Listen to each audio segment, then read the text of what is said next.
Então, Écio, como eu tinha te perguntado anteriormente, você percebeu que o Teatro do Oprimido, de alguma forma, ele fez parte né, teve alguma presença no Teatro do Acre? Como é que você poderia falar sobre isso? Então, assim, mais especificamente lá no Teatro Horta, a gente tinha contato, sim, assim, dessa coisa de como que o Boal colocava o seu fazer artístico em pensamento de fazer que quem não tem acesso, quem é esfolado diariamente, tem que ter voz, né? Mas isso era muito sutil, pelo menos na minha perspectiva de adolescente. Talvez os meninos mais velhos, como o Dourado, a Júlia Feitosa, o Beto, o Binho, sei lá, o próprio Altino Machado, essa galera que não tão mais velha, né? O Altino é mais próximo de mim, acho que uns 2, 3 anos, mas o Dourado são 10 anos mais velho do que eu, então eu tinha 15, ele tinha 25, então já era um garoto já que tinha, né,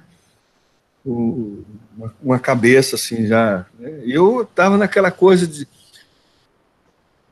um olhar, olhando agora, pensando agora, era um olhar meu mais assim de que esses paulistas queriam fazer com a população, mas que eu não entendia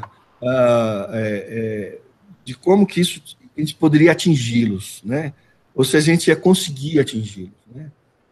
Quando 2, 3 anos depois, né, eu já estava saindo do Acre com a chegada do João das Neves, ele faz um espetáculo chamado Caderno de Acontecimentos, onde ele vai buscar a essência dessa população, filho de seringueiro, que é artista.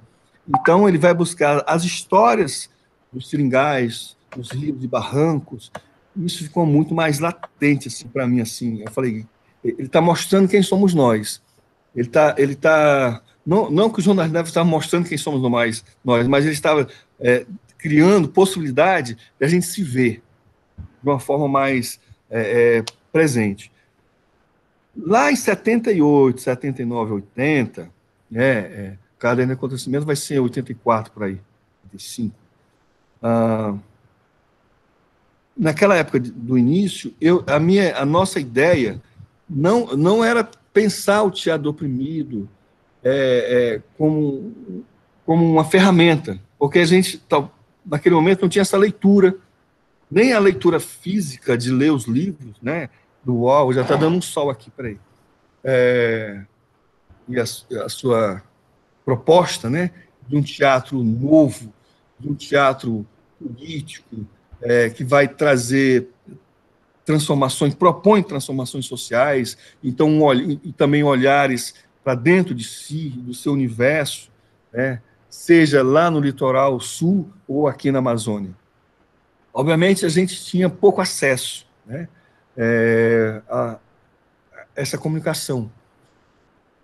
Eu sou da época do telegrama, da carta, né? Então, assim, a gente se comunicava através disso, ou de ligações telefônicas. A gente pedia uma ligação para a Embratel, era um outro tipo, né, de comunicação. Mas a gente tinha vontade de transformação social. Isso o Boal faz, né? E seus discípulos fazem. Né? Então, essa coisa do teatro oprimido não era, né, que não existia, mas não, naquele momento eu não via tão claro como vejo hoje. Eu acho que é isso. Eu não tinha ideia do que a gente estava fazendo, ou se tinha um nome, ou se tinha uma técnica, ou se tinha um teatro político. A gente queria brigar. Na primeira mostra de teatro que a gente fez de teatro amador aqui, nós saímos em um cortejo, e na época a gente chamava de passeata. E era um cortejo, com todo mundo com seus figurinos, das suas peças, e a maioria era de farrapos, de panos, de roupas de trabalho do seringueiro, ou de teatro infantil, as peças que existiam, né? E eu lembro que eu encontrei um primo meu, ele disse assim para mim: para com esse negócio não dá em nada, e tu só está fazendo besteira. Porque a parte da minha família rica tinha uma drogaria, ainda tem essa drogaria, Droga Vale, que é o sobrenome Rogério do Vale, que é a família da minha tia. E aí, eles brigaram comigo. Falaram para minha avó que eu andava só com maconheiro, eu andava só com puta e viado. E era. Eu não me arrependo de andar com puta e viado, sabe? E eu tinha lá naquele lugar uma vontade muito grande, sabe de quê também? De sair do meu controle familiar católico. Porque eu ia ser, para quem não sabe, eu ia ser irmão marista, eu ia ser da educação, eu ia ser um servo de Maria. Quando o teatro me pegou. Continuo servo de Maria. Eu não deixei de ser servo de Maria. Só que eu não sou mais ligado aos dogmas católicos, né? Nessa dimensão, esse controle do pecado, as coisas, né? E todo mundo sabe de como que as coisas se estabelecem, né? Mas eu fui puxado pela orelha: você não vai mais, você não vai mais, você não vai mais, eu vou. Foi aí que eu disse para o Flávio. Flávio, antes de entrar, eu falei para o Flávio, eu não deu para fazer as coisas que umas coisas lá da coordenação que ele pediu, porque eu tive um problema. Aí contei para ele assim, e aí, meu pai disse, vou falar agora para todos, eu disse: dos filhos do papai, né, dos meus irmãos, que vive melhor sou eu. Eu tenho que dispor parte do meu salário para ajudar. Né? E meu pai disse à época que eu ia morrer de fome. Não é só esse detalhe. Então, assim, eu acho que nós fazíamos teatro do oprimido, sim. Buscávamos uma transformação social, ou pelo menos brigar e dizer para os governantes que nós estávamos ali para defender a floresta em pé, apesar de que essa região toda do norte do Acre, saindo aqui de Rio Branco, aliás, saindo de Assis Brasil, passando por todas as cidades do Vale do Acre, entrando por Purus e Juruá, toda essa parte está toda consumida. Só tem um sul do estado que está preservado, graças a Deus, que é uma grande parte. Mas eu acho que, diferente de Rondônia está mais destruído, porque lá o processo foi muito violento. Aqui nós tínhamos uma barreira natural, que é o rio. O Abonã não deixava passar todo mundo. Então, a dificuldade agora, a ponte chegou, né? Mas nós tínhamos uma fronteira do rio, e não chegou todo mundo. E lá em Rondônia, partindo de Cuiabá, subindo pela 364, pela BR, foi violento demais. Então, o estado de Rondônia está todo comido, a Amazônia está toda praticamente destruída, tem poucos espaços. Ainda tem, mas o miolo, se você pegar o mapa no satélite, você vai ver a quantidade de cidades que tem naquele lugar. E aqui no Acre, você tem essa coisa, que nós estávamos naquele lugar tentando brigar. Né? O Partido dos Trabalhadores, à época, nós tínhamos um senador e um governador, e nós tínhamos um candidato que era o Chico Mendes. Um deputado que nossa proposta era o seu Hélio Melo.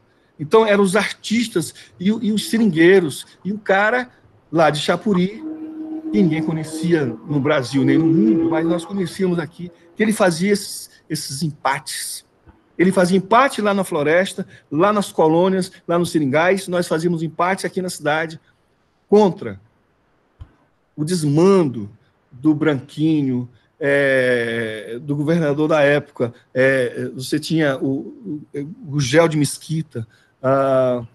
Bom, então, eram dois empates. O dos homens da florestas, né, os seringueiros, os ribeirinhos, e os artistas aqui, que eram chamados de presepeiro, porque a gente não ia fazer nada, a gente queria...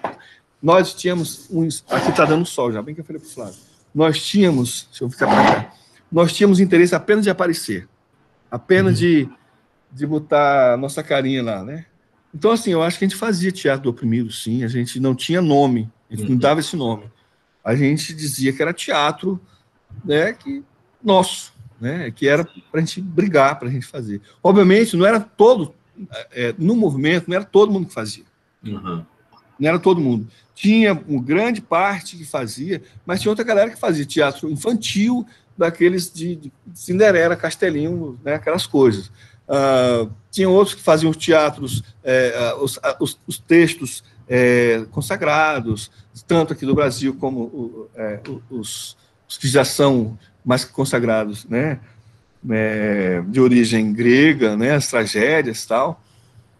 Mas, assim, a gente não tinha um nome, mas a gente fazia, com certeza. Obrigado, Écio. O Antônio tinha uma questão. Salve, Antônio. Bom dia, turma, bom dia, Écio, que também é meu xará de segundo nome, né? É Rogério.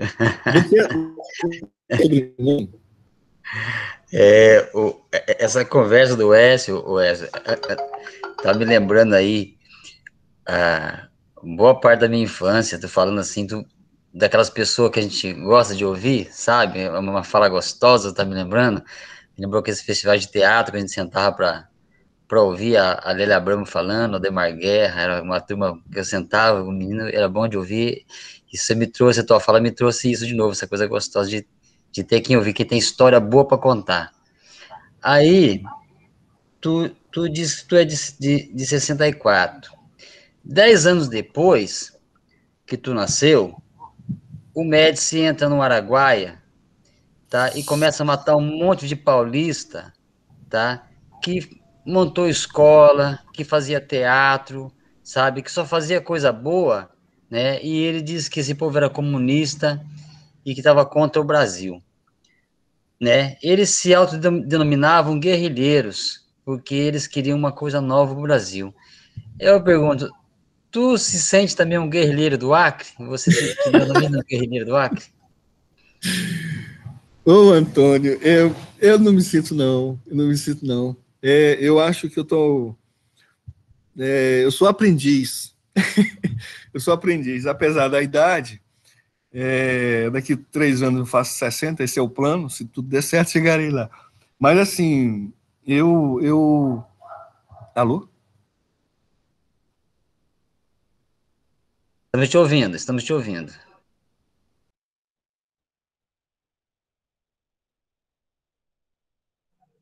Acho que agora bugou E ele. eu acho que o Écio deu uma congelada. Acho que bugou lá. Vamos esperar ele voltar. Tá faltando um menino que eu esqueci. Eu acho que é Raoni. Não sei se você, Karine ou Samira, vocês sabem quem é. Um dos meninos que estava aqui com a gente. Eu não sei quem é ele. Eu não sei. Eu não mandei o link para ele. Eu acho que ele toca violão, eu acho que é um que canta. Tá. Se vocês souberem quem é, manda o link para ele. Fala, Écio. Abre o microfone.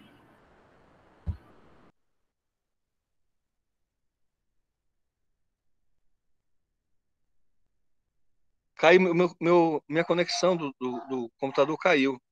Eu estou reiniciando o computador. Vocês estão me ouvindo? Sim. Beleza. Sim, sim, Antônio, obrigado pela pergunta, mas eu não sou guerrilheiro, não. Eu sou aprendiz. Mas, assim, eu penso que há uma necessidade nossa, né, de artista, de transformar. Eu tenho uma amiga aqui que também é artista, que é a Marília Bonfim. Quando eu fui trabalhar com ela lá no Multimeios, ela disse: você não é um artista, você é um transformador social. Aqui no Multimeios, todos nós somos transformadores sociais. E eu pego a palavra dela, a fala dela, nesse aspecto. Eu acho que eu não sou um guerrilheiro, eu sou um transformador social, na perspectiva de buscar melhores dias para todos, sabe? De ter um mundo melhor, porque os escrotos, eles estão em tudo que é canto, mano. Os escrotos, nós fomos invadidos por gente que não tem o que fazer, né? Não tem interesse nenhum em ser feliz. Então, assim, eu não sou guerrilheiro, não. Eu sou Eu sou um aprendiz de guerrilheiro, digamos assim, um transformador social. Agora, deixa eu fazer uma pergunta agora. Esse teu Rogério é sobrenome ou nome? Esse meu Rogério, ele é nome. Ah, é nome. Ah, tá. Porque o meu é Nome. sobrenome. Porque o nome do meu avô é Francisco Rogério Sobrinho. Toda a minha família, minha avó, tudo tem esse nome de Rogério. Ah, é isso. Não, não é nome. Mas não somos xará, sim, com certeza. Tô Alguém tentando mais? voltar. Quem mais quer fazer alguma pergunta para o Écio? Em cima daquilo que a gente conversou, que a gente vem discutindo.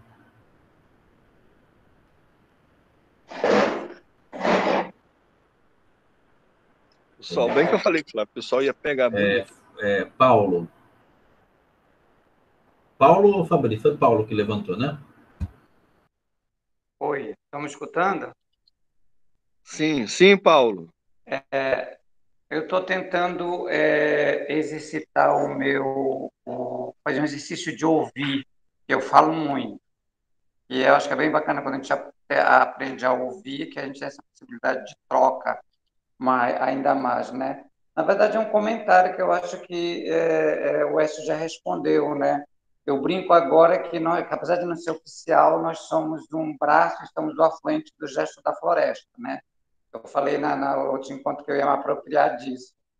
E partindo dessa perspectiva da gente, dessa necessidade que a gente tem de se integrar, né, ou de dialogar nessas Amazônias, são dois pontos que eu gostei muito na sua fala dessa questão das Amazônias, né? Por exemplo, eu faço esse trabalho lá com a Guiana Francesa, e lá tem um carnaval, lá tem um batuque, lá tem a mitologia amazônica. Então, são Amazônias que a gente não consegue dialogar. Não é só a questão de circuito, de dialogar com nossos produtos culturais, mas da gente fortalecer. Aí a minha pergunta mais era nesse sentido, né? Como era o teu processo de dramaturgia, né? E aí você me respondeu, né? E, na verdade, na sua fala você me respondeu os meus questionamentos. Eu tenho um projeto que se chama Encantaria, né? Que consiste numa trilogia, que inclusive eu amo o Acre, eu tive 3 vezes no Acre, I love Acre. Adoro o Acre, tenho amigos aí, o Leninho, o Marco do SESC, tenho um carinho muito especial pelo Acre. E dentro desse processo da gente trabalhar essa pesquisa, de se ligar a esses afluentes, vem uma coisa muito bacana na sua fala que é como você constrói essa dramaturgia, que é a questão da memória. Aí nós estamos falando da memória afetiva também, né? O Stanislavski fala lá da memória afetiva, mas também me vem muito essa questão da memória coletiva, né? Desse patrimônio materiais, dos contos, dos causos, das histórias. E isso me afeta muito, e reflete muito nesse projeto que eu tenho da Encantaria. Só para fechar minha fala. O Curupira, um ser inesquecível, que a gente tem desde 2012, inclusive nós fomos ao Acre, ele trata das mitologias. E depois eu montei o CAEB, que ele já trata da cosmologia indígena. Porque quando eu comecei a pesquisar sobre a cultura indígena, eu achava em mito, alguma coisa em mito. E na minha relação com os indígenas, eles não falam, por exemplo, cobra em tudo quanto é lugar. Quando a gente sobreviveu à Amazônia, a gente vê afluentes são cobra, e da cobra norato, aqui como a gente tem a cobra do guindaste, toda a mitologia. Eles falam assim, parente, agora me chamam de parente, né? É muito bacana que eu fui aceito. Então, eles falam assim, a cobra apareceu, a cobra está viva. Então, eles falam dessa relação com o mundo, dessa relação existencial com o mundo, como eu quero transformar ele, que tem tudo a ver com Boal, né? Que é o que você está falando, como reflete na construção da tua dramaturgia, né? Aí eu achei muito bacana isso. Aí a minha pergunta também era nesse sentido dessa dramaturgia musical, que você me falou justamente que reflete essa tua vivência, essa tua experiência do mundo, e como que a gente quer trocar esses locais de fala, que está muito na moda, meu lugar de fala, como se empoderar, mas nesse sentido que a gente precisa dialogar, que a gente não consegue. Eu imagino, a gente fazer um projeto para ele no Acre. Eu consegui pelo SESC, né, às vezes que eu fui, mas é praticamente impossível, né, essa logística que a gente tem. E eu fico assim, muito feliz de escutar a tua fala, porque isso mostra realmente que a gente de certa forma, apesar de ter recortes específicos, mas a gente está falando a mesma coisa, essa necessidade que a gente precisa falar das nossas Amazônias e do que nos afeta. E queria só lhe parabenizar.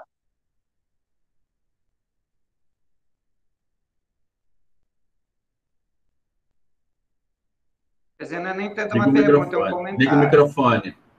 Desligar. Desculpa.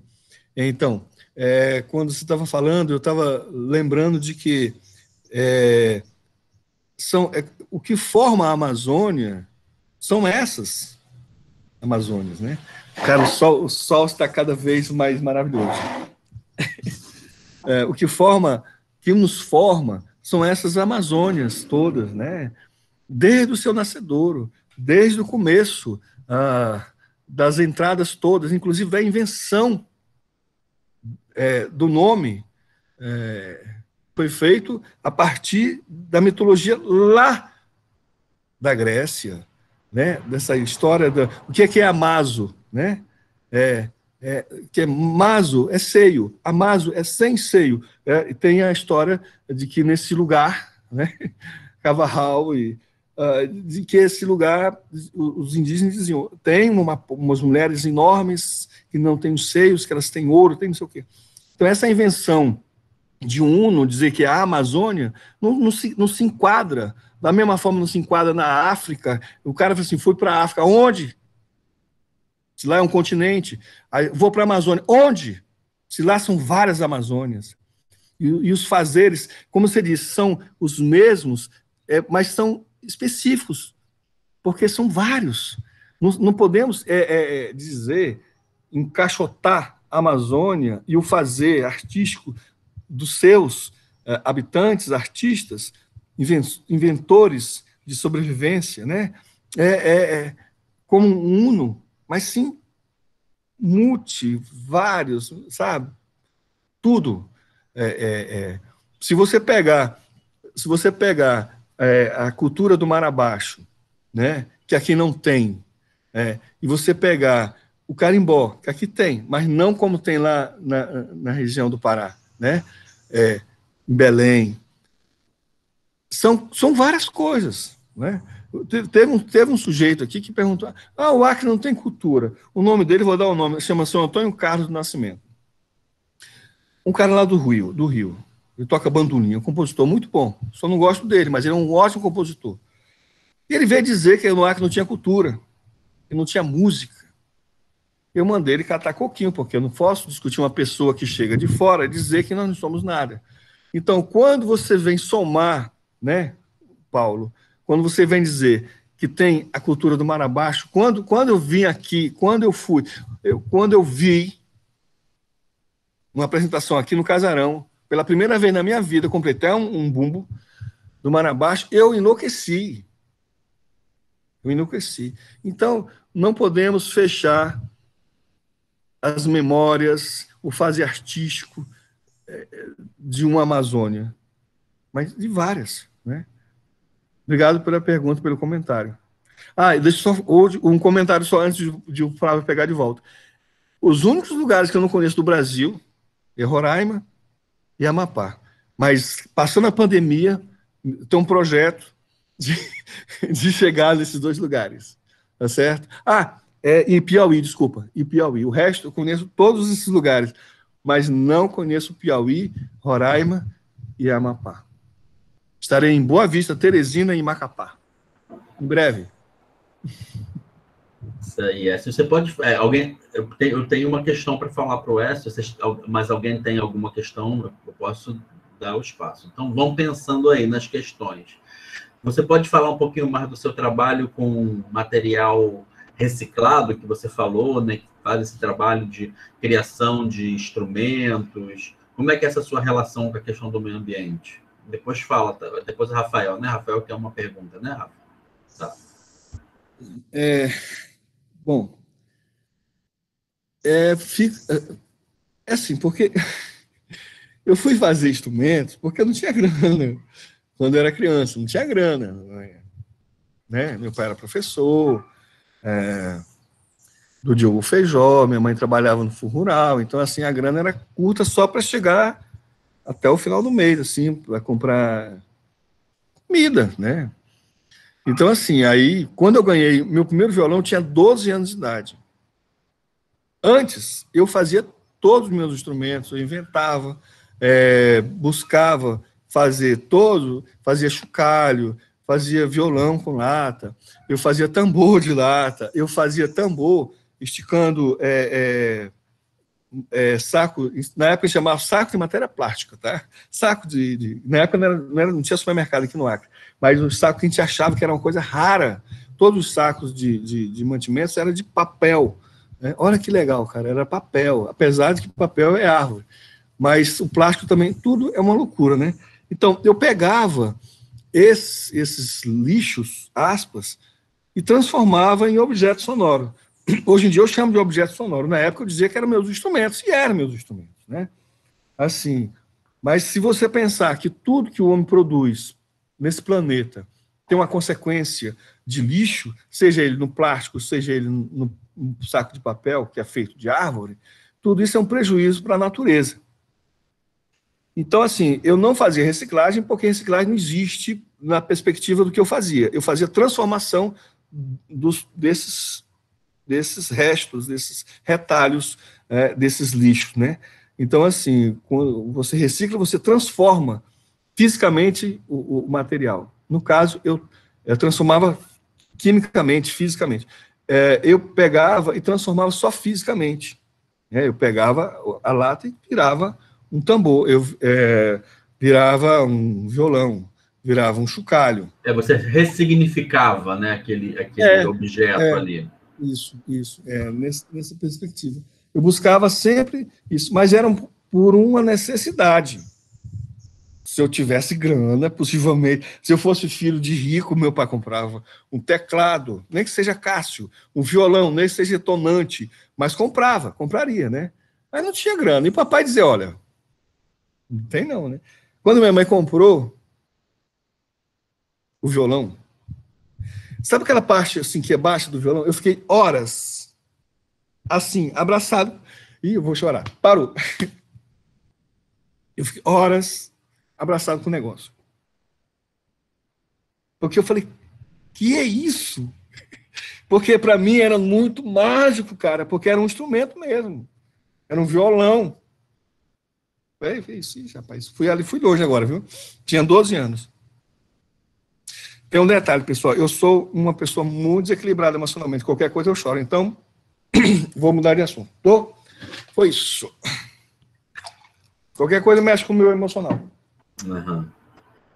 E nessa época, né, que a gente está, é mais difícil ainda. Não me fale. Vou só compartilhar com você e com todo mundo que está aqui. Essa questão aí dessa invasão me deixou bem desestruturado. Eu imagino. Eu demorei um tempo para voltar porque eu fico imaginando assim, o que levam as pessoas, assim, como as pessoas pensam coisas inúteis e coisas inúteis e assim, cara, que não tem benefício nenhum para o outro. Numa pandemia, no momento em que tem tanta gente tenta fazer os encontros de uma forma virtual, porque para suprir, a gente sabe que não supre, que não é a mesma coisa da gente estar numa sala, num círculo, tomando um café junto. Quem é meu aluno sabe que eu adoro tomar café com o povo, né? Enfim, e aí a gente não tem isso, a gente consegue, né, se reorganizar sensivelmente, mentalmente, pedagogicamente, nesses espaços. E aí eu achei assim, de uma agressividade muito grande, né? Enfim. Então a gente está num momento muito sensível. Possivelmente essas pessoas que não têm o que fazer, ou que se tem, não está fazendo, não é feliz, ou não teve contato, como diz Dalmi Ferreira, um artista aqui do Acre. Se você na escola, ou na sua comunidade, você não tem acesso aos bens culturais, você vai ser uma pessoa extremamente rude, são pessoas infelizes. Então, a pessoa que entra dentro de um espaço, que é de um grupo, que está tentando fazer as coisas, né? Encontrar, como disse o Flávio, você chega só para sacanear, de uma deselegância, sabe? De uma vilania sem, sabe? Não consigo nem dizer o que é esse povo, sabe? Eu acho muito triste. Eu acho que, possivelmente, eles não tiveram acesso a teatro, a música, a dança, sabe? As plásticas, nada. Enfim. O Rafa quer falar, depois o Thales, depois o Paulo. Salve, Rafael! Saudade, cabra. E o Rafael, para quem não sabe, pessoal de fora, o Rafael é o vigia do prédio, tá? O Rafael é o dono do prédio. Fale, Rafael. Saudade de tu, menino. E aí, gente, tudo bem? Então, eu fiquei pensando em várias coisas que eu não sei, não consegui estabelecer uma pergunta exatamente, né? Acho que as coisas que eu ia me questionando, você já ia explicando na sua fala. Achei isso bem interessante. Tem um processo que eu percebo muito nas suas aulas, né? É de como você vai sentindo a turma, né? E trabalhando esse processo sentindo a turma. E aí, quando você vai falando das crônicas, né? Do processo de escrever, de trazer a vivência dessas pessoas para a música e para o teatro, eu fui vendo esse trabalho que a gente teve com a turma, né? Nas disciplinas, assim, de trazer essas vivências e ir construindo, né? E construindo esse processo. E aí eu fiquei pensando como isso aconteceu, né? Na vivência com o Bafó, né? Que teve essa relação com lugares mais dentro da mata, né? Se atravessar o rio, esse processo. Como essa organização, né? Porque eu fiquei pensando nisso. Tem essa organização que tem a voz das pessoas nessa organização, né? Tem uma organização política e reflexiva bem profunda e essa organização sensível quando você traz esse elemento da crônica, né? Quando traz esse elemento, essas vivências na música, vai construindo esse espaço sensível de organização, né? E aí eu fiquei pensando sobre isso, né? Sobre, ao mesmo tempo que nessa história você teve esse aprendizado político, né? Questionando as organizações sociais, teve um aprendizado sensível, né? De organização a partir da música, a partir do teatro, né? Como essas coisas elas foram se conectando e se construindo nesse estilo de construção que você falou sobre a crônica, né? Que você entra nesse processo de um tipo de crônica a partir dessa construção das coisas que vão fluindo. E aí eu fiquei pensando como isso aconteceu no Bafó, né?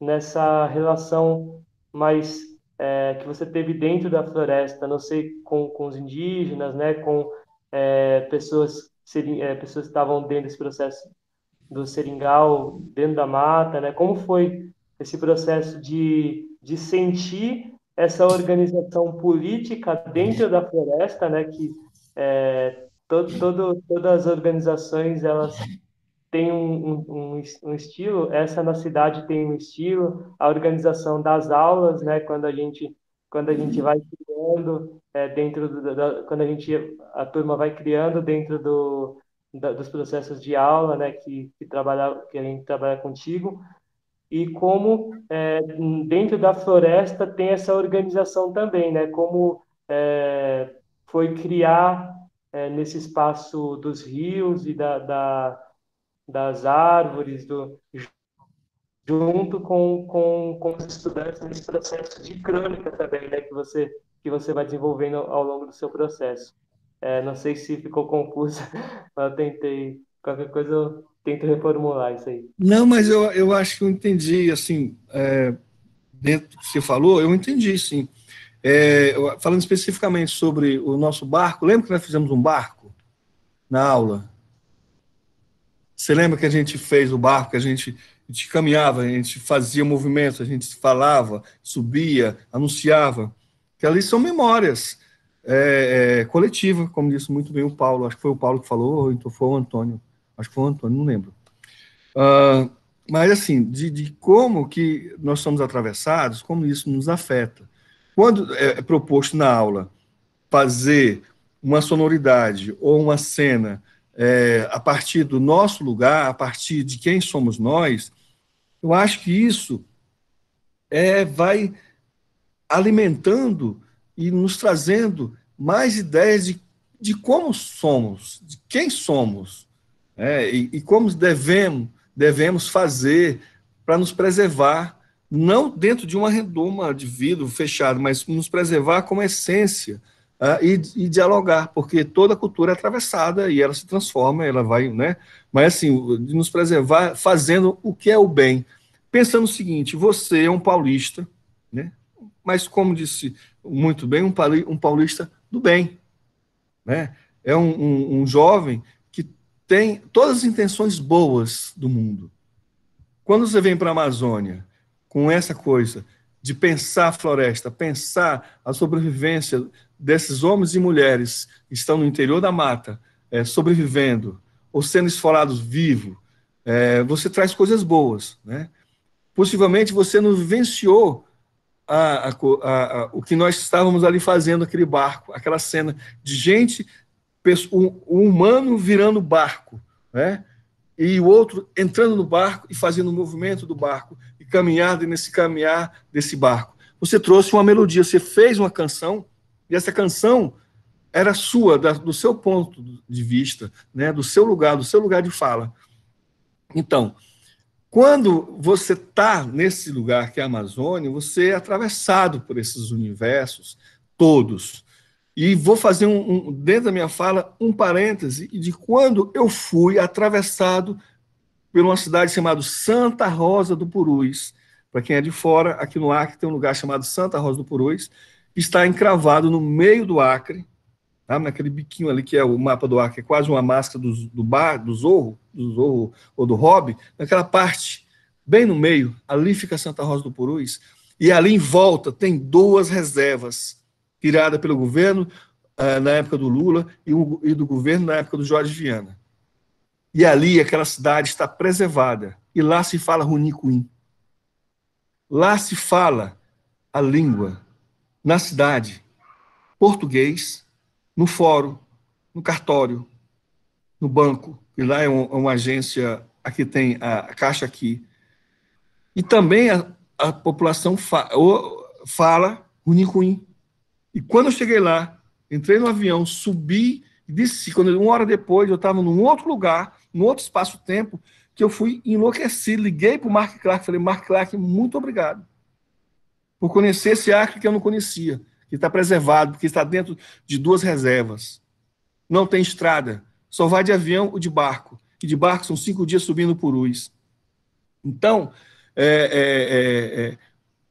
isso que você traz do que nas minhas aulas que eu faço, que eu proponho, são coisas desse Acre, da minha infância e agora da minha idade adulta, idoso, de que essa Amazônia pulsa, e se ela vai pulsar, ela tem que ser preservada. E Santa Rosa do Purus é na língua, é no fazer. A cidade é bem pequenininha, e é linda, e o Purus enorme, enorme na sua frente. E Santa Rosa do Purus é um igarapé, um rio. Santa Rosa de Lima é a padroeira do Peru. Aliás, é a primeira santa das Américas. É a primeira santa aqui da América. Né? E era padroeira do Peru. O igarapé, o rio que baixa, que deságua no Purus, chama-se Santa Rosa de Lima. Aí os brasileiros fizeram Santa Rosa do Purus. E mais um pouquinho acima tem um lugar chamado Palestina, que é uma cidadezinha bem menor ainda, de peruanos. Então, é um lugar mágico. Quem não conhece tem que ir. É lindo. É lindo. Talvez a pessoa chegue lá e diz, porra, essa me paga por essa. Mas assim, é porque eu sou apaixonado por lá. Preciso só contar um caos. Posso contar um caos? Eu fui dar aula, né, pelo PAFOR. Para quem não sabe, o PAFOR é um programa de formação de professores da zona rural que tem no Brasil, né, nas universidades federais. E aí eu cheguei lá, o homem me deu me deu, só 5 minutinhos, Flávio, o homem me deu a chave do hotel. Eu cheguei, desci, né? Aí ele subi na caminhonete dele e me deixou a chave do hotel, Michele, tá aqui a chave do hotel. Eu falei, mas não tem ninguém? Não, não tem ninguém. Eu entrei, são 3 quartos, são 6 quartos. E lá no final a cozinha, onde faz as refeições, e a recepção na frente. Aí eu falei, meu Deus do céu, onde é que eu tô? Aí eu saí, no dia seguinte fui dar aula. Aí eu falei, gente, eu tenho que ter dinheiro para pagar o hotel, que o homem não passava cartão. Aí o indígena disse, não tem banco. Tem só um caixa aqui, você tem que ir lá e pedir R$200. Falei, meu Deus do céu, é 700 todos os 15 dias que eu vou ficar aqui. Aí todo dia eu pegava a bicicleta do indígena, na hora do recreio, pegava R$200 lá, e na fila, os indígenas todos falando no celular, em Runicuim. Eu ficava, meu Deus, onde é que eu tô? Meu Deus, onde é que eu tô? Que lugar é esse? Eu quase que eu enlouqueço. Então é isso, assim, fechando com o Rafael. Quando eu dou aula, principalmente em ritmo, paisagem sonora, que agora tem outro nome, né, que agora é sonoridade, ou quando eu faço ação vocal, eu tento buscar isso, de essência, quem somos nós, de memória, sabe, da memória coletiva, da memória doméstica, da memória de cada um dos estudantes, para a gente construir coletivamente o que se propõe ali, né? Às vezes dá muito certo, como aquele nosso barco, e eu tenho tanta raiva de mim que eu não filmei o barco para ter ele como memória física, né? Mas assim, está aqui na minha cabeça, né? Mas é isso. Obrigado, Rafael. Não sei se eu consegui te responder, mas eu entendi que era desse jeito. Vou mais para trás porque o sol está lindo. E Écio não deixa ninguém ir para Santa Rosa, hein, Écio? Eu quero ir lá para Santa Rosa do Purus no Parfó e você fica aí, segura essa vaga aí. É maravilhoso, cara. É um que eu quero também, no Parfó, porque eu fui para Tarauacá, né? Uhum. Só fui para Tarauacá, na verdade, com o Parfó, porque da outra vez o pessoal que foi para o FAC. Beleza, Thales tem um comentário, uma pergunta, depois de Thales, Paulo, e depois Samila. Salve, Thales. Oba, vocês me ouvem bem? Uhum. Tá. Todos. Desculpa não abrir a câmera, mas eu tô meio que ouvindo vocês e fazendo uma arrumação aqui na casa. Então não estou em condições de abrir câmera. Mas estou acompanhando a conversa e talvez seja menos uma pergunta e mais uma reverberação, porque realmente para mim também foi bastante impressionante, isso estava na fala do Flávio, né? Essa coisa dessa invasão que a gente passou, né? E eu fico muito me perguntando assim, por quê? Né? Por quê? O que faz com que um evento ele esteja na mira, né? Por que isso está se dando agora dessa forma? Há uns meses atrás eu fiz um evento com a minha mãe de santo e era assim, conversas sobre mediunidade com IAGD, assim, não tinha nada, mas evidentemente para mim era clara essa questão do racismo, né? Que quando a gente sabe que a intolerância religiosa se liga com o racismo, etc. Mas aqui, o que ofende? O que ofende esse movimento que a gente está passando global, né? Está no Brasil, mas é geral. Mas que tem essa pessoa, esse acriano que vai falar sobre música e teatro. Era isso que estava na divulgação. É a universidade, né? Eu fiquei assim um pouco me fazendo essa pergunta, né? O que faz com que a gente se torne alvo desse tipo de situação? E achei interessante a fala do Écio na resposta, né? Talvez pensar que essas pessoas não tiveram acesso aqui à música, à dança, mas ao mesmo tempo tinha uma música ali que tocava, né? E eu ficava olhando aquela menina, aquele funk rolando e aquelas imagens muito loucas, aquela coisa distorcida no nível do som. Se a gente pensar na experiência sonora, né? O caos que se instala, então são aqueles sons, essa música e de repente Bolsonaro 2022, acho que é muito sério isso, né? Lembrei também que... Botaram esse som, tinha isso? Você ouviu isso, Thales? Bolsonaro tinha uma imagem. Uma imagem, tá. Porque eu fiquei louco, não consegui ver nada. Flávio, Nossa, eu te aconselho assim, quando tu puder respirar, acho legal ver a gravação, sim, porque eu vou ver. uma, eu acho que é uma coisa que a gente, nesse território de academia, em que a gente tem responsabilidade de pensar sobre as coisas, acho muito bom olhar e meio que signos são esses que se articulam e tal. Eu fiz muito isso com a minha gravação também, na minha invasão, tá lá guardado aqui. De qualquer maneira, alguém perguntou, acho que foi o Antônio, né? Écio, você é um guerrilheiro, né? E eu entendo a resposta do Écio, né? Não sou um guerrilheiro, mas em alguma medida, né? Que luta é essa também que se faz e que é necessário se fazer e que se dá a partir desse discurso extremamente afetivo e amoroso do Écio em relação à história dele, em relação ao lugar. Fiquei assim bem tocado e identificado com isso, porque apesar de vir de uma outra Amazônia, né? E eu entendo que o S fala assim, remontando a história do Acre, acho um pouco forte dizer que Manaus e Belém, como é que se diz? Não sei, O sugaram, capital. né? Obviamente, Manaus e Belém são centros, mas a gente sabe também que existe o centro, mas existe uma elite que está ali, né? Aqui em Belém, por exemplo, até hoje a gente tem uma elite portuguesa. A gente tem Sim, linhagem de gente de Portugal, né? E isso é muito impressionante. E também por isso que a independência demorou de chegar aqui, a adesão, né? Enfim, sim. de Um ano qualquer depois.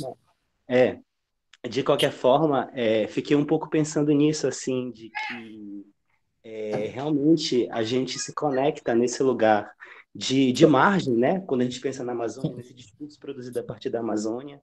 Talvez não Tonhão! seja um teatro do oprimido no ponto de vista técnico, como o Flávio Ah, colocou, Tonhão! esse lugar subalternizado, né? Que é um lugar histórico, político, cultural, que leva para os sujeitos, mas como é que isso impacta essa estética também? E eu sinto que justamente porque a gente está em margem, a gente vive esse lugar, a gente se irmana um pouco e se entende a partir do afeto, né? Foi a primeira vez que eu ouvi o Wes falando mais longamente. Somos colegas aí no curso, né? E eu fiquei muito feliz, assim, de escutar realmente essa história, né? E ouvir, fiquei contente. Acho que nesse momento que a gente está sendo realmente invadido e estamos no alvo, existe um tipo de guerrilha afetiva, amorosa, que é um tipo de luta que não precisa ser aquelas que, enfim, que a gente conhece que está na história, que são super importantes, mas eu sinto que, mais do que nunca, a gente tem que se entender dentro desse processo, né? E alguém falou pro Écio, né, essa coisa do transformador da realidade, do social. Acho que é isso, né? Acho que é urgente, é necessário. E tem um jeito extremamente amazônico aí de fazer isso, que talvez esteja aí nessas histórias, nesses encontros, né? E nesse modo de funcionamento que definitivamente é específico, é outro, é marginal mesmo, é fora do eixo, fora da lógica mercantil, eu acho que é isso. Então, eu queria só mesmo reverberar aqui e agradecer esse encontro. Muita força para nós, né? Porque realmente é difícil respirar e sentir que estamos aí, estamos juntos em alguma medida. É isso aí. Com certeza, Thales. Obrigado, Thales. É uma luta sensível, né? É um que a gente vem discutindo muito, né? Uma batalha por essa subjetividade, essa sensibilidade. E usam contra a gente armas sensíveis. Sons, palavras, imagens. É o que o Boal fala, gente. Estamos numa guerra dos sentidos, né? Enfim. Paulo quer falar e depois a Eu queria Samila falar, e o Écio. Pode só comentar. comentar um pouquinho do Thales, por favor, me curtinho. Thales, agradeço muito o que você falou. A sua análise é perfeita. Tem uma questão nessa coisa dessas ideias, né, de pessoas que não têm um bem-querer, né, pelo outro, de uma infelicidade total, né? E assim, Desculpa ter colocado de forma genérica Manaus e Belém, mas eu sei que a população de Manaus e de Belém não estava nesse processo, mas sim o capital, inclusive de fora, né, do Brasil, que alimentava essa máquina dessa Amazônia de explorar e esfolar vivo o seringueiro, como você bem sabe.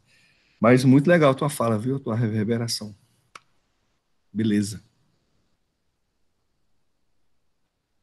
Agora é? Pode falar, Paulo, depois Samila.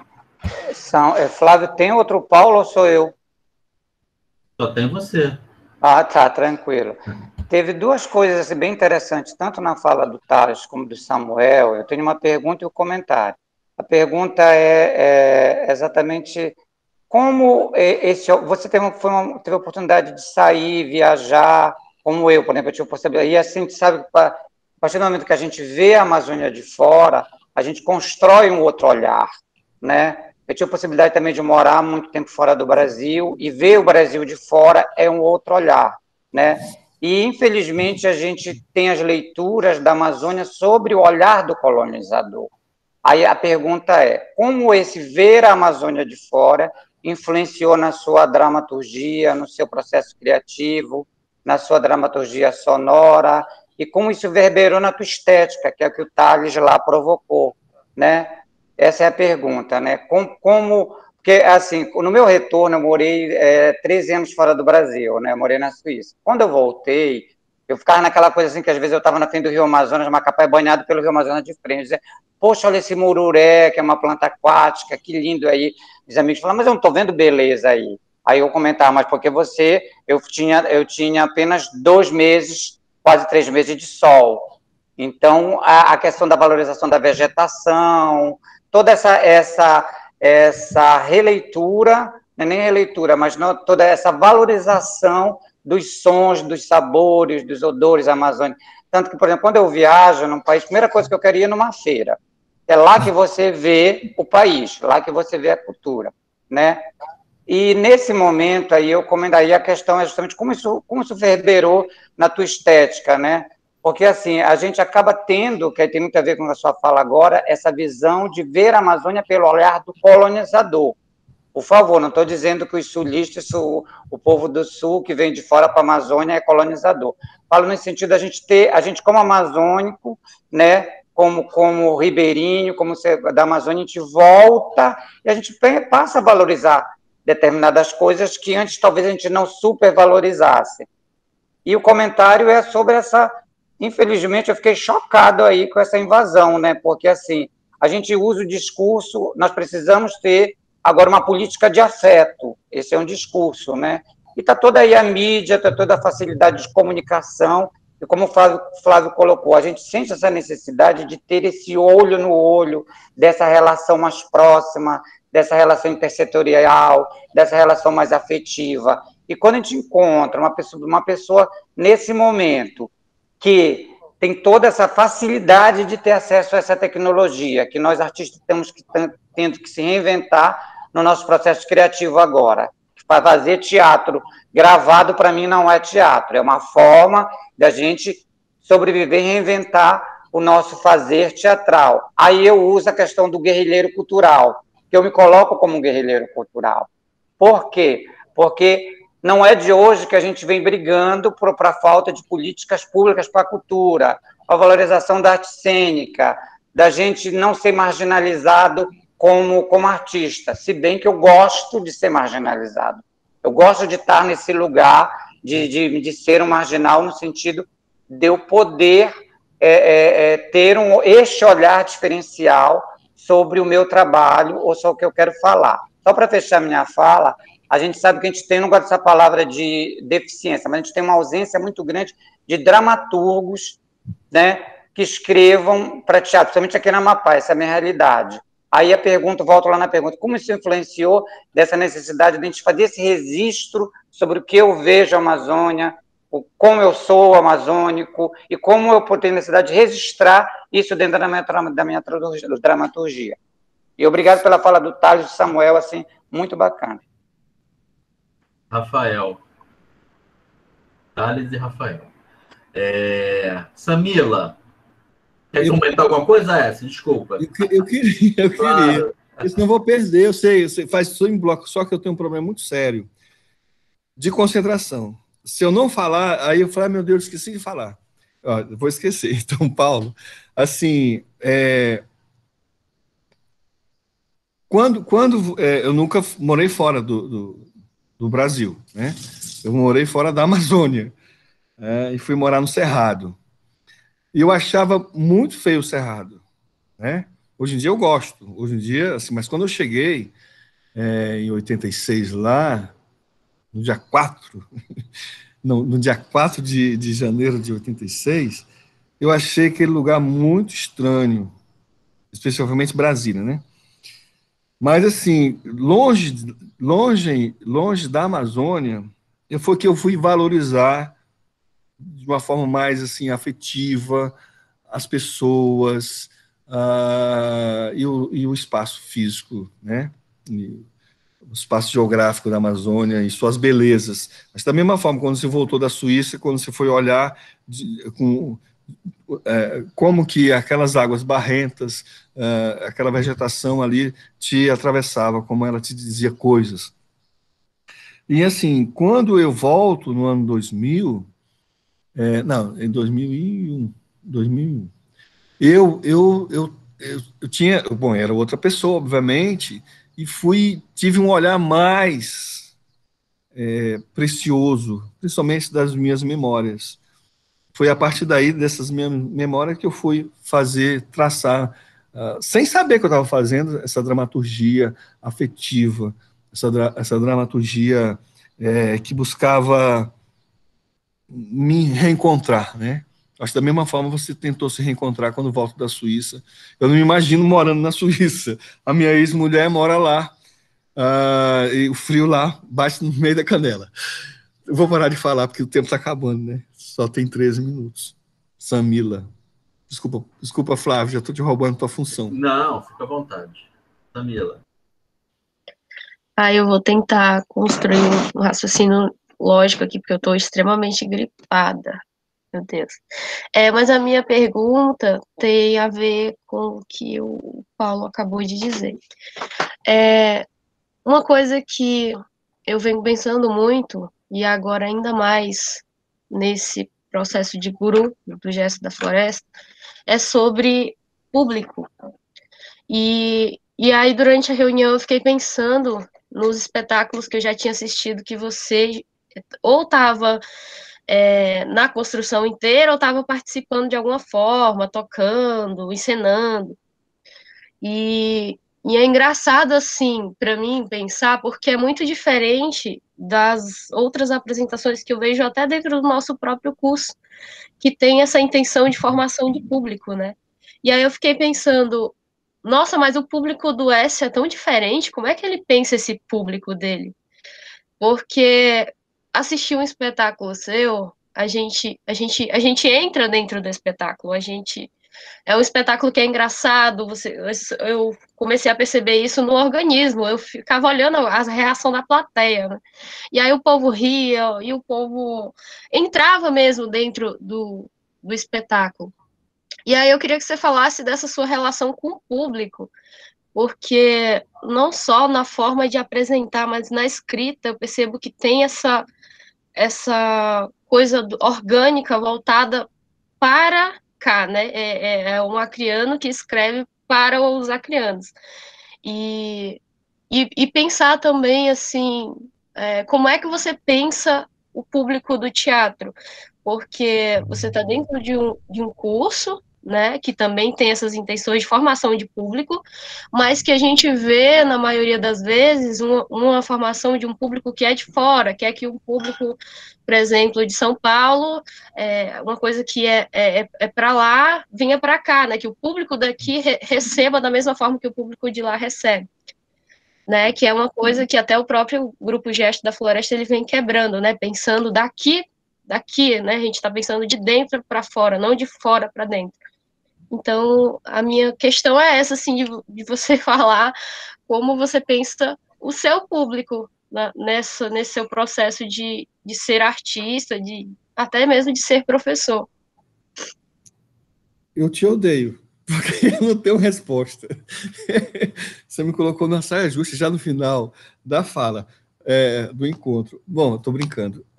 Bom, eu não sei se o meu público é diferente, mas assim, eu te juro que eu não penso no público de uma forma, ó, vou fazer isso aqui para um público. Eu faço teatro, eu faço música, pensando numa necessidade de fazer minha. Assim, porque assim, nós, quando a gente põe a bunda na rua, quando a gente é artista, né? Quando a gente coloca, o sol está chegando muito forte. Quando a gente coloca um espetáculo para ser visto, ele é refeito, né? Ele é observado pelo seu espectador, e o espectador tem um olhar sobre ele a partir da vivência dele próprio, e não a partir de ele vê, mas ele recria, né? Como diz Hélio de Sica, né? É feito duas vezes, porque é feito na hora que o artista produz e quando tem o encontro do espectador com essa obra. Então, assim, eu não penso no público, eu penso em contar uma história, né? Essa crônica, né? Porque eu faço crônicas. E o coisa do risível, especificamente do organismo, que eu acho que a peça o organismo é meio alto da Compadecida, né? Brincando, como disse o Ariano Suassuna, ele fala assim: gente, eu sou poeta, eu sou jornalista, sou escritor, eu tenho um romance, eu tenho uma peça de teatro, mas todo mundo só fala sobre o Alto da Compadecida. Tá, então o Alto da Compadecida, quer dizer, o meu organismo, é uma peça que fala sobre a digestão humana e sobre as loucas da cidade de Rio Branco, sobre memórias. Mais especificamente, o que é risível na peça é sobre a história da pizza, né, que eu conto aqui, uma pizza, não sei o quê, que vai virar cocô. Né? Então, conto todo o trajeto de como ela vai transformando esse bolo alimentar até virar um bolo fecal. Né?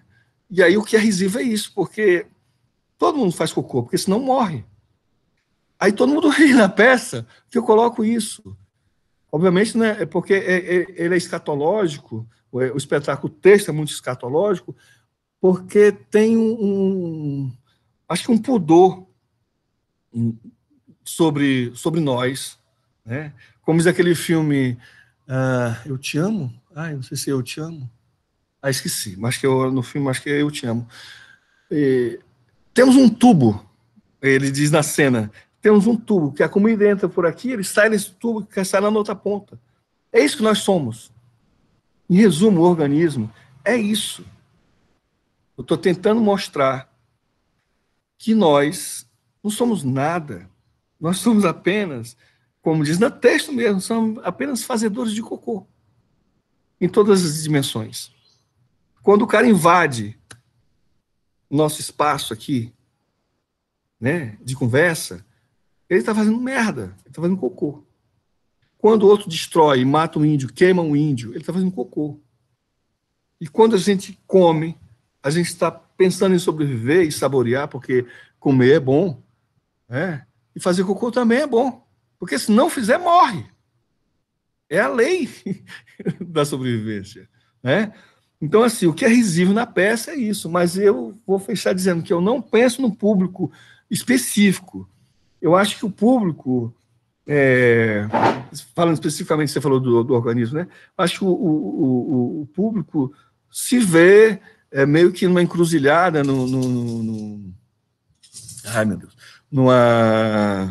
num choque ali, porque fica muito escancarado tudo, né? Eu vou dizer só uma coisa aqui, ó. Tem uma parte da peça que todo mundo fala que o organismo é o cu, né? Essa é a peça do cu. E só tem uma cena que demora 1 minuto, que a atriz diz assim: quando eu tinha 12 anos de idade, eu ganhei um espelho. Fui ao banheiro, tirei a roupa, quis ver o meu cu. E fui contando as pregas, fui vendo lá, que tinha lá, e era um diálogo entre a minha boca e o cu. A boca gargalha, gargalha, gargalha, e o cu o que é que faz? Apenas peida. Há um diálogo muito forte entre o cu e a boca. Primeiro que a boca se sente superior. porque sente os prazeres e as delícias dos alimentos. E o cu apenas caga. Então o povo ri disso. É escatológico, o povo, né? Mas assim, não está fora de uma realidade. Todo animal se alimenta e faz cocô. Tá bom, são. Mas é isso. Eu não penso no público, não. Eu penso na sobrevivência. Tá bom? Esse espetáculo é maravilhoso. Valdelei, você tem 3 minutinhos para fazer sua pergunta rápida, porque a gente está encerrando. A última pergunta. Bom dia, Écio. Bom dia, pessoal. Bom dia! Sábado. A minha pergunta é com relação à ressignificação de material, né? Que você fala que não é reciclagem, né? Se nos seus espetáculos, né? Fora o organismo, que é o Alto da Compadecida, que nem você denominou, você ainda continua fazendo essa ressignificação? Usou instrumentos assim confeccionados por você nos outros espetáculos? Sim. Tem no Gru Livre Grolovó, deixa eu pegar um pano aqui, deixa eu ver se eu consigo pegar um pano. Ai, Jesus, não tem, mas assim, ó, aqui, ó. Tem uma das cenas. Dá para ouvir? Não. Dá. Então, são 3 personagens. E eles entram tocando pano. Eles são jeans, né? Cortado assim, cada um de um tamanho e espessura. Então, cada um fica fazendo. E tem outro. Bom, são a busca das sonoridades, né? Então, no Gru Livre Grolovó de Aqui na Serra tem meu macaco favorito, o Roubo da Banana Encantada, que é um espetáculo infantil, que aí é sobre a maldade do homem sobre a floresta, né? É um espetáculo para criança, né? Meio que panfletário, porque tem a Marosélia, que é uma bruxa má, que quer pegar a banana encantada, porque com o poder da banana, ela vai conseguir dominar o mundo, e todas as florestas do mundo, e todas as florestas do universo, que ela disse que no universo, dos outros planetas também tem floresta, que ela vai acabar com tudo, e fazer um grande shopping. Ela gosta de isopor, e gosta de shopping, gosta de azulejo, ela não gosta de plantinha, borboleta, viadinho, ela não gosta nada disso. Ela é Marosélia. Então também tem, só que aí a gente trabalha com o corpo, fazendo as sonoridades com esse corpo, né? Com um corpo, isso. Tá bom?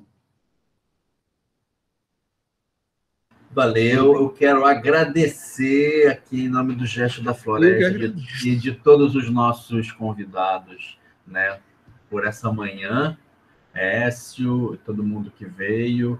Eu acho que isso já está, né, contribuindo muito para nossas reflexões. Eu acho que tudo que acontece, né, a palestra, todos esses eventos numa sexta-feira de manhã, último dia do mês de abril, né, faz com que a gente pense realmente sobre o nosso papel enquanto artista, enquanto ser humano, enquanto educadores, aqui nessa terra, nesse planeta.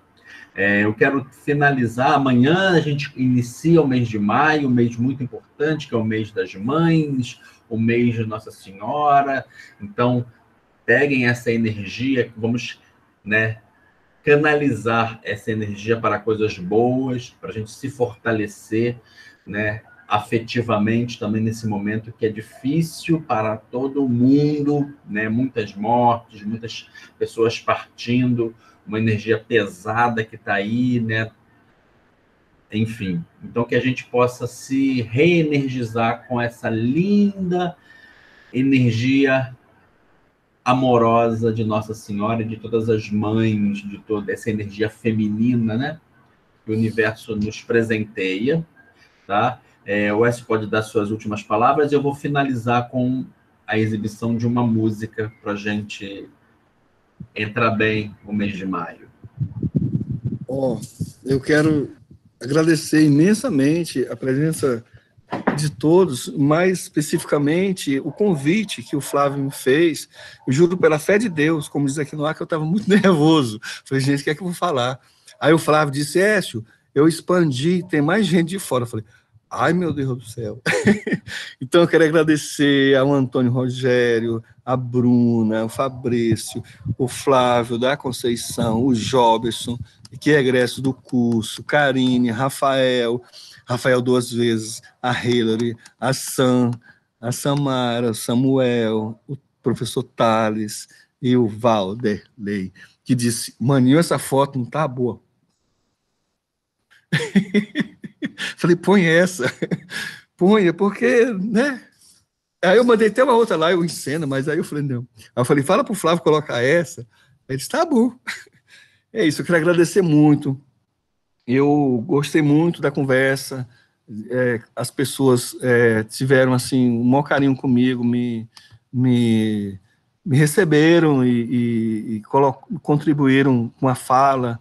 Né? Eu acho que é nisso mesmo que a gente aprende, é na troca, porque você fala um pedaço de 20 minutos, depois, né, nas conversas, que você vai enriquecendo e vai aprendendo com o outro. Aprendi muito obrigado mesmo ao pessoal do Mar Abaixo, que está lá no hemisfério norte. O pessoal é chique, cara. Tá pensando o quê? Tá no hemisfério... Onde é que você mora? Eu moro no hemisfério norte. Beijo. Valeu, galera. Fique com Deus. Que Deus, como disse o Flávio, que Nossa Senhora, como eu sou servo de Maria, que sigam sempre na paz. Tá bom? Valeu, Écio. Eu vou compartilhar com vocês uma música, então, tá bom? Para quem quiser escutar com a gente.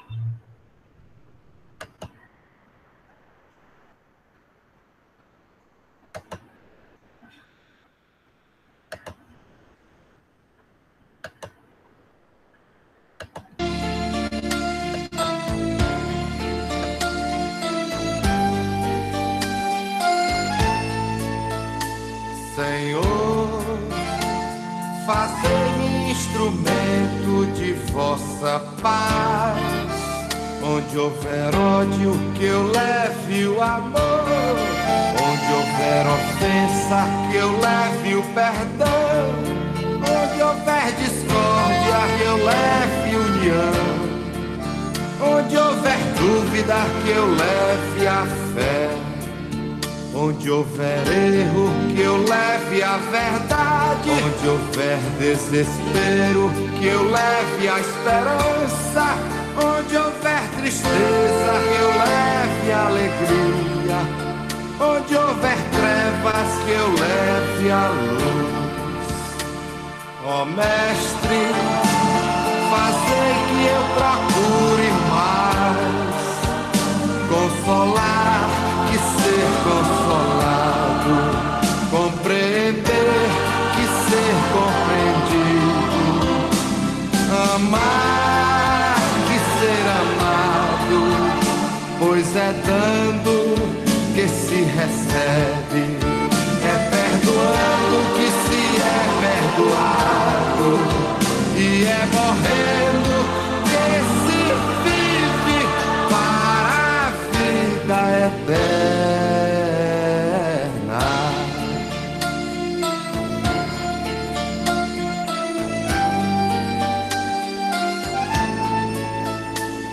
Ó Mestre, fazei que eu procure mais consolar que ser consolado, compreender que ser compreendido, amar que ser amado, pois é dando que se recebe, é perdoando que se é perdoado, e é morrendo que se vive para a vida eterna.